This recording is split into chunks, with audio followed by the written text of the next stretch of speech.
Fərqli canlılara aid hüceyrələrin bəzi xüsusiyyətləri cədvəldə verilmişdir. Buna görə X, Y, Z və T hüceyrələrindən hansılarının bir bakteriya olduğunu söyləmək olar.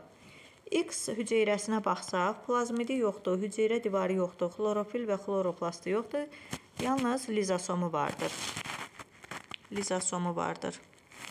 Bu da X deməli heyvan hüceyrəsi ola bilər.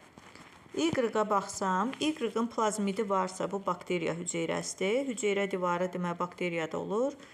Y bakteriya hüceyrəsi yaza bilərəm. Z-də baxsaq, plazmid yoxdur, hüceyrə divarı var, xlorofil var, xloroplast yoxdur, lizosom yoxdur. Hüceyrə divarı və xlorofil deməli bitkilərdə də ola bilir, bakteriyalarda da ola bilir. Z-də deməli həm bitki, həm də bakteriya yaza bilərəm.